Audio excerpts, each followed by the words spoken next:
Belakangan ini nama Yuni Shara Santer menjadi perbincangan hangat.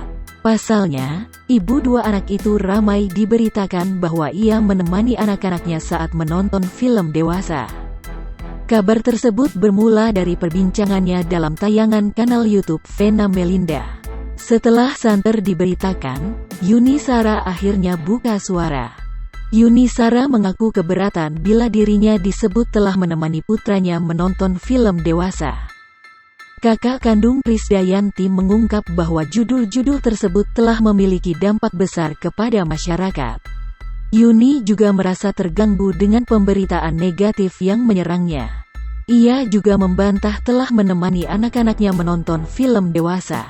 Bahkan banyak psikolog yang mulai menyinggung soal kabar Yuni Shara menemani anaknya menonton film dewasa.